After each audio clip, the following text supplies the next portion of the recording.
Oh, good. Oh, good. Is it going? Yeah.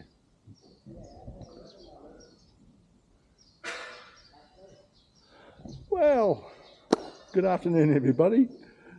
It's time for a Farcan video. I know it's well overdue, but I've been pretty busy, and yeah, we've sort of pretty much finished our house now. So yeah, a lot of you have been asking, come on Kenny, when's we're going to see another Farcan gone? But anyway, on this video, I'm just going for a ride on the treadly through, I don't know, my local area. Now, we're about 45 minutes out of Phnom Penh, which is, if you're in Melbourne, pretty close to Cranbourne to Melbourne, something like that. And the roads out here are fantastic, and yeah, we're in a really great spot. So what I'll do is I'll just turn the video off my Farcan scon and have a look down the road ahead. So subscribe and like, it will be a blast. It's Farcan gone, just don't say it fast.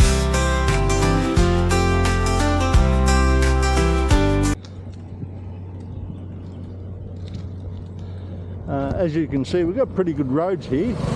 They're mostly concrete. Of course, I'm travelling down the wrong side of the road at the moment, but anyway, doesn't matter. Yeah, it's completely different living out here to, because we were pretty close to the city before, but I'm really enjoying it a lot more. Yeah, no pressure. The traffic's not as crazy, although, hang on, I could be in trouble here.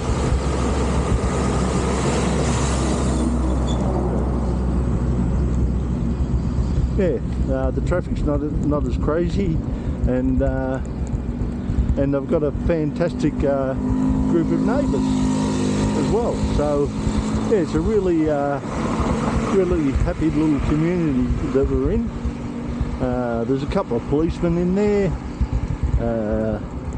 and one of my very good friends is in the army. We're having a bit of a conflict at the moment over at the Thailand border. Yeah, there's an area of dispute up in the sort of northwest of the country, surrounding a temple that's up there. Thailand is saying it's theirs, but anyway, I'm on the Cambodian side, so you know, we're pretty sure it's ours. But anyway, it's been a thorn of contention for about the last 100 years, so yeah, a bit of an issue there. But anyway, yeah, a great spot to live. So yeah, just check out some of these places here. There's a hairdressing salon in there. Got the ladies working. But yeah, compared with living in Australia, well, it's you may as well be on a different planet over here. Yeah, it's a very relaxed atmosphere. The people are all fantastic, and always something interesting to do. Got some builders here doing a bit of brickwork.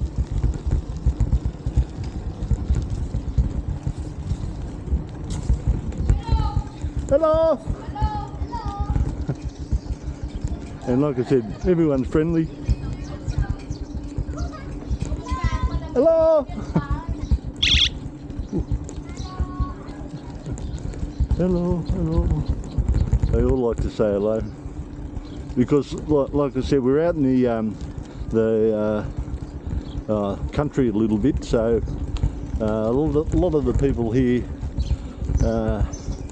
have never seen a white fella, especially coming down like one of these rural roads.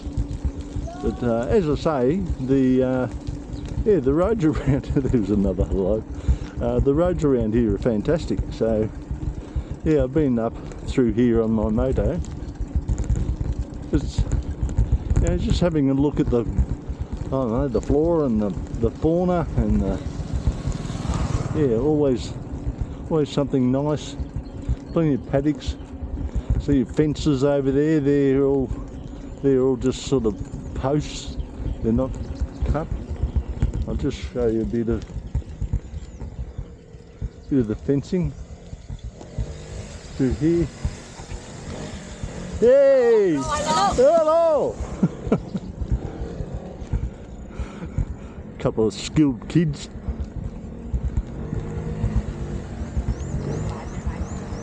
Hello. Hello. Hello! Hello. Hello! How are you today? Good. Yeah. Good. What is your name? Good, pop one. Pop a willy. What is your name? Ken. Ken. Yeah. Just like Ken. Yeah. So, Jump in, sir. Yeah. Yeah, okay, keep going. Okay, Bye bye. jump in, Leah.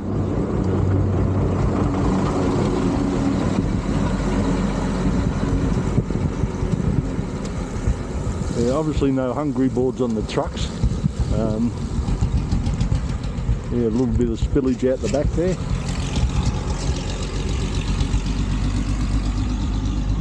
Oh, let's see, these are concrete posts. What are you talking about, Kenny? There's some skill there. Yeah, and these are pretty much the only brand of cattle that you'll see here. Yeah, they're real skinny. I don't know what the breed's called, but the beef here is bloody tough as all bloody boot leather. It's bloody shocking. But yeah, I go to a store called Macro, and they stock Australian meats, so you can get a pretty good steak and some nice chicken. Yeah, the chicken here is pretty tough too if you buy it sort of at the markets, but if you buy it through the processed stores, it's just like Australian chicken. But generally, if you buy a chook here, it's really chewy, rubbery chicken meat. But anyway, yeah, check out some more fencing. Yeah, little gold. See the pagodas? You know, the little red and gold one over here. Every home has a pagoda because they're 95% Buddhists in this country. So yeah, of course we have one at home. Yeah, the next video, I think I might have said it's going to be a house tour. Yeah, now that the place is finished. So yeah, I'm sure you'll find that interesting.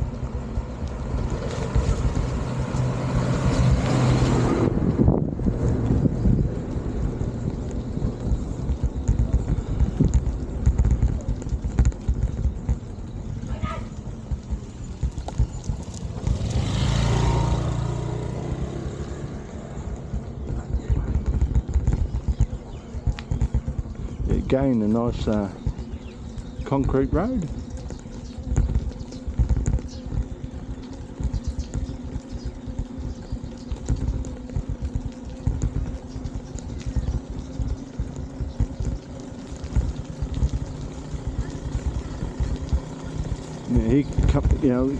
Here comes a shop of some description.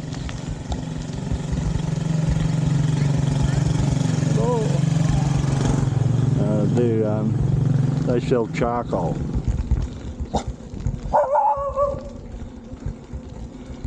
Yeah, the dogs here too don't like foreigners. They sort of bloody think, what the bloody hell's going on here? What's this fella?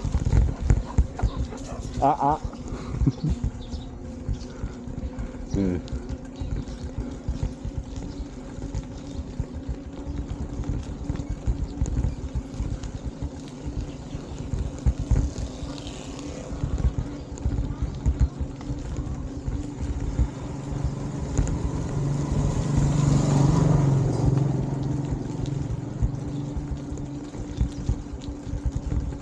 Now I've been down this way before. Yeah, I think, yeah, it's a dead end here. But anyway, oh no it's not, it goes around the corner. But anyway, last time I headed off down this track here to see how it went. And there's only one house down there. And anyway, the bloke was sitting in his hammock out the front and said hello. Anyway, he ended up inviting me in for a drink, and he knew a little bit of English, so which was good. And he makes wood carvings and all that sort of stuff. So anyway, he's got a little company with about 30 guys that work for him, and yeah, they make a lot of wood carvings like clocks and wine bottle holders and a fair bit of wood type art, so which was interesting. So I'll probably get him round for a drink at some stage.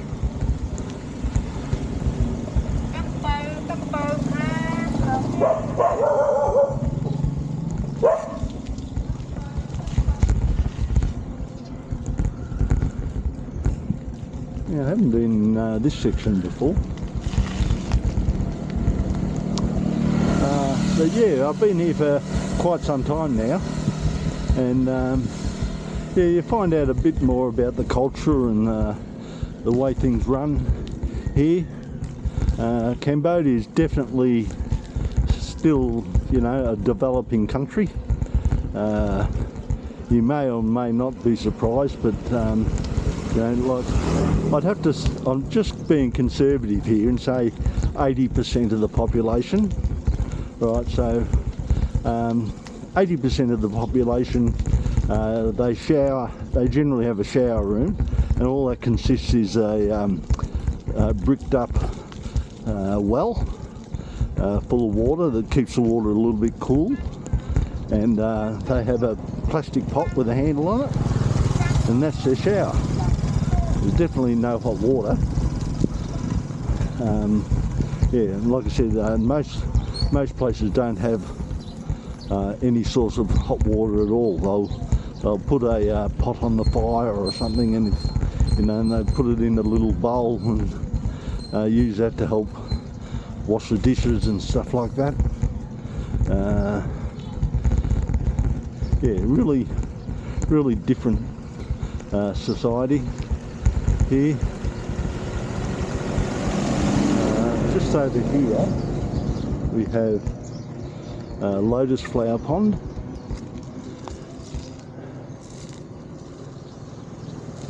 Looks rather nice.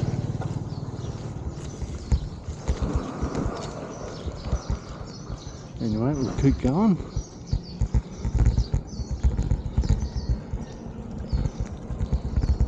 And at the moment it's rainy season, so just before I come out on the ride, it just started to drizzle a little bit.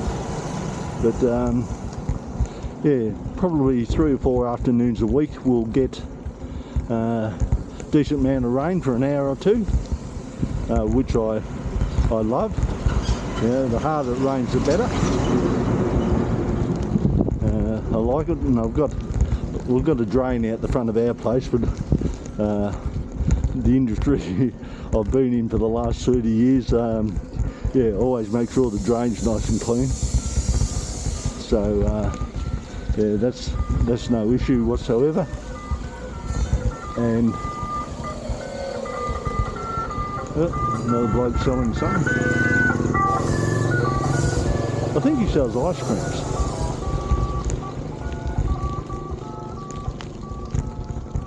Will I go down that track? Hang on. Why not? I'll just go down this track.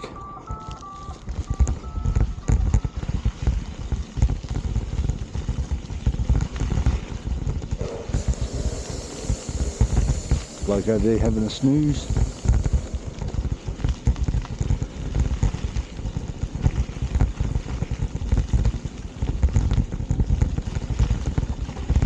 Some beads.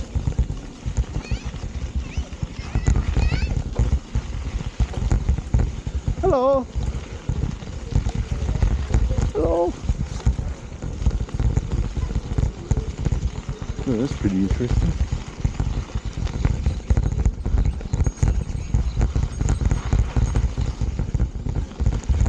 Cow in there.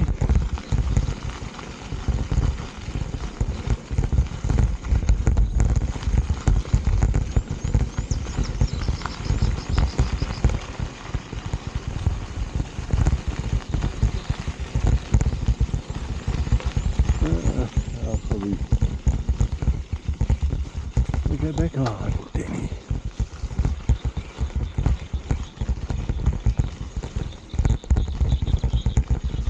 Yeah, the place I just went past before with the kids in it, they're the rubbish side to side.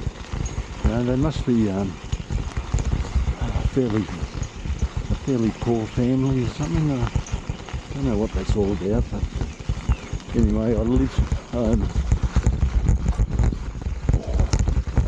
bit bumpy.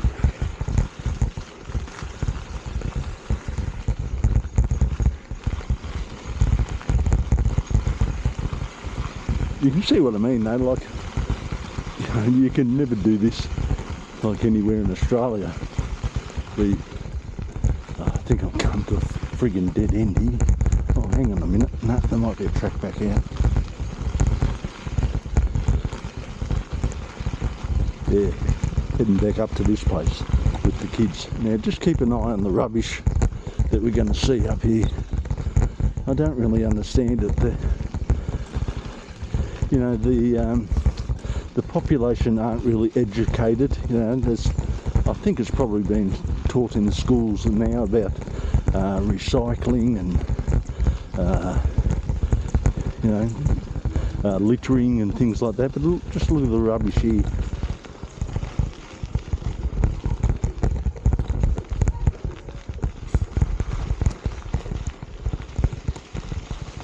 Just look at the rubbish here, isn't it?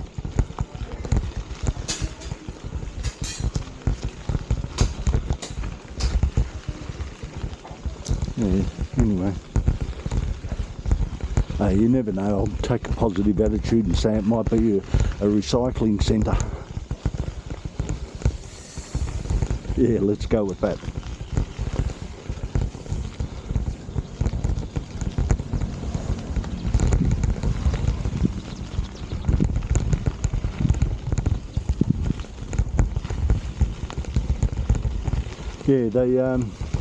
Yeah, as a developing country, they do need a lot to learn. Like for instance, I just got some. I had four teeth pulled just over this last couple of weeks, and anyway, I had a new denture plate made up for my bottom teeth, and I went to the dentist there, and like the dental room is filthy. Like all the equipment was just covered in dirt and grime and germs, and the dentist guy, he'd put on his gloves, because he's professional, but then he'll grab the overhead lamp that's filthy and then stick his hand in the gob. Well, how many patients has he seen since the last time he's cleaned that overhead lamp? And the same with the the sucker thing that sucks the spit out of your mouth while he's doing a bit of grinding. He's got that in there. Bloody, how many gobs has that been in? Since the last time. Hello. Since the last time it was cleaned. But as a foreigner, you can't really say anything about it because you'll offend the guy. But Jesus, I won't be going back. And anyway, and around about the same time, I got a really bad ear infection, and my ear was puffed up to buggery. And I'm thinking, oh, was it because I went to that dentist guy? Oh, bugger if I know. But anyway, that's about the third ear infection I've had since I've been here. So I'm hesitant to go to the doctors about anything, especially the situation at the dental clinic. So I just Google it, best ear drops for ear infection, best antibiotics for ear infection. Then just go to the chemist and buy it. Because you can buy anything you like at the chemist here, you don't need a prescription. So yeah, 3 or 4 days takes care of it. So yeah, they definitely need a lot of education still to come, but that'll come. Like I said, it is a developing country, things like that will happen. And I'm pretty sure I've seen about 3 or 4 dead people you know, whilst I've been travelling around. There's one, I think day before yesterday, the tuk pulled over on the side of the road. They had a blanket down there. Anyway, there's 3 or 4 of them, and they're all standing around this lady, and she's, you know, laying flat on her back.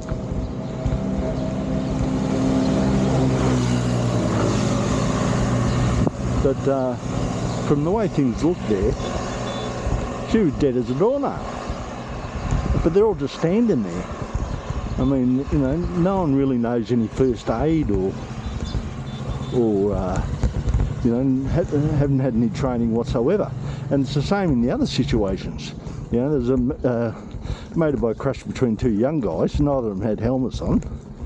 Bloody blood from arseholes for breakfast time. Both of them just lay on the road, and a dozen people just stand around looking at them. You know, there's no bloody compress the bloody bleeding or putting them in the coma position or bloody nothing. They just all stand there looking at them. So yeah, certainly a lot they need to learn. And as a foreigner, I've got to be really careful, because like I've done, I don't know, 15 first aid courses during my 30 years at work, and I'm pretty much, you know, fairly confident of what needs to be done or what you can do to help. But the thing is, if you're a foreigner and you're doing CPR on a bloody dead person on the side of the road, and the ambulance and the police turn up, according to the family and the police, you're rich. So, oh, we think this fella's contributed to the death of this person. So, you know, you could end up in jail. Actually, I'll come up this way. Yeah, you can end up in jail or be bribed to get out of a situation. So yeah, I haven't heard of any cases of it happening here, but it has definitely happened in Thailand. So yeah, you just got to be so careful, and it's so unfortunate. But you know, that's life in a developing country. Yeah, I've got a feeling this friggin' road goes nowhere. I think this is just an estate in here. I think I'll be buggered, so anyway, I'll go back. Yeah, so anyway, that's just the way things are here. Like, and another example is the other day we got a TV and all that up here. Again, you know, 80% of the houses don't have TVs, so they're not really a big thing here. But the aerial connection in the wall and the connection on the back of the telly are both female connectors. So I, you know, was smart enough to bring, last time I was back home, I brought a cable back with me. Well, it's male and female in it, so I need a male-to-male adapter. Dark end took me bloody 4 days of searching, and I still couldn't find one. But anyway, I've ended up getting the Linda's brother-in-law, and he's tracked one down. But he said he's even had trouble. You know, back home, nick out the J car back home in 20 minutes with what I need. But here, completely different. So very difficult.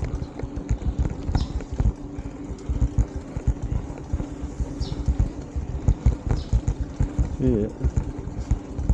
Again, like I said, the roads here are fantastic. So, and flat as a shit cart as that. That's why you see all these little scooters with these big, huge trailers on them. Because there's no hills. Now I've got a feeling.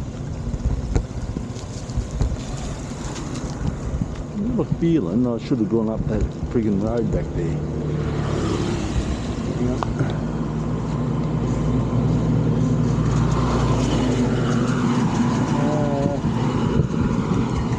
Which I might do.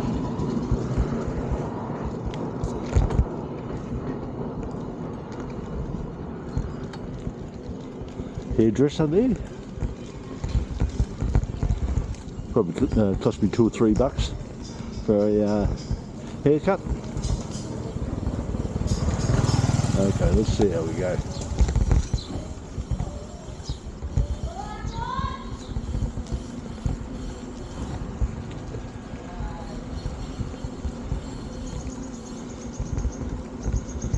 Another shop.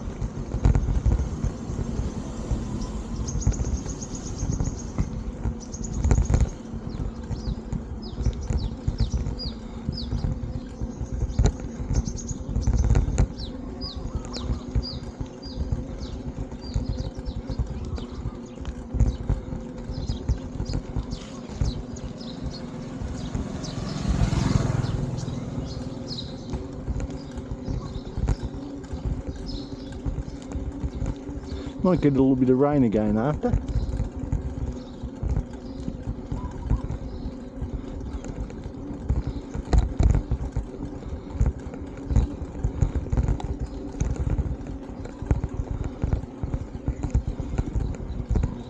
And by the way, this bike isn't electric. It's yeah, just normal bike. Although it's got it's sort of an adventure bike or a mountain bike, I guess you'd call it. It's got front shockers and wait for it, 21 speed Shimano gears. This is pretty fancy. And yeah, I think the bike costs $80, but that's US of course. But bloody hell, try and get that in Australia for $80. And it's a pretty good bike. But, oh, I bought that as an add-on. Bit of horn, I've got a nice front and back light for it. For yeah, a bit of nighttime riding.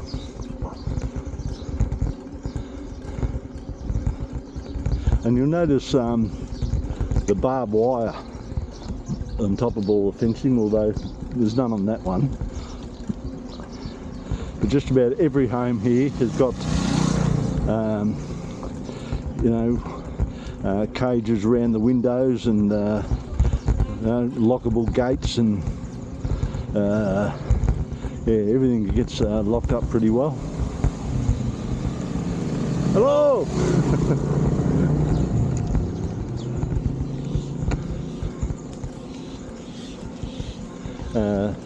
Yeah, security is a very big thing here, and because I don't speak the language, it's sort of you know, I don't really know much about why that situation is. So it's just one of those cases where I think ignorance is bliss, because yeah, I'm in my own little happy world here. Like I said, we've got great neighbours, and the units that we're in are it's called a beret, and the you know, there's probably going to be, I don't know, 40 units in there by the time the whole place is finished, and they call those groups of houses communes, so which is community. So but there's never been any break-ins or anything there. So, and there is security cameras out in the main section. So yeah, we've never had any issues, and I haven't seen any violence at all. No punch-ups, definitely no road rage. Road rage is not a thing here at all. It's just something that you